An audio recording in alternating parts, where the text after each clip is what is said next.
ઉરસ મુબારકના દિવસે વાતે ગાતે ચાંદ શરીફનું જુલુસ નીકળ્યું। સાંજે મગરીબના નમાઝ બાદ આમ નિયાઝ શરીફ રાખી રાત્રે KGN ગ્રુપ દ્વારા નાત શરીફની ધૂમ મચાવી અને ઉર્સની ઉજવણી કરવામાં આવી।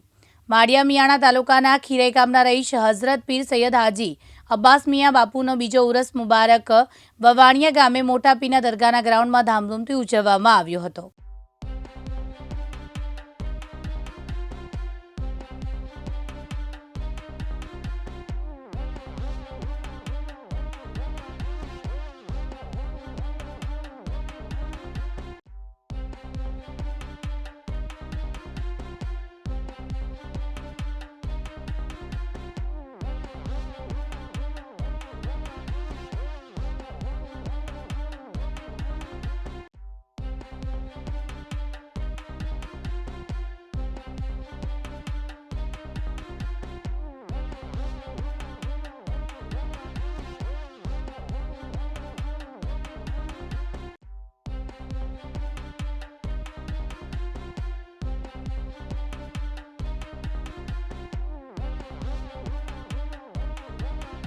રઝાક બુખારી સાથે ગોપાલ ઠાકોર, દિવ્યાંગ ન્યૂઝ, મોરબી।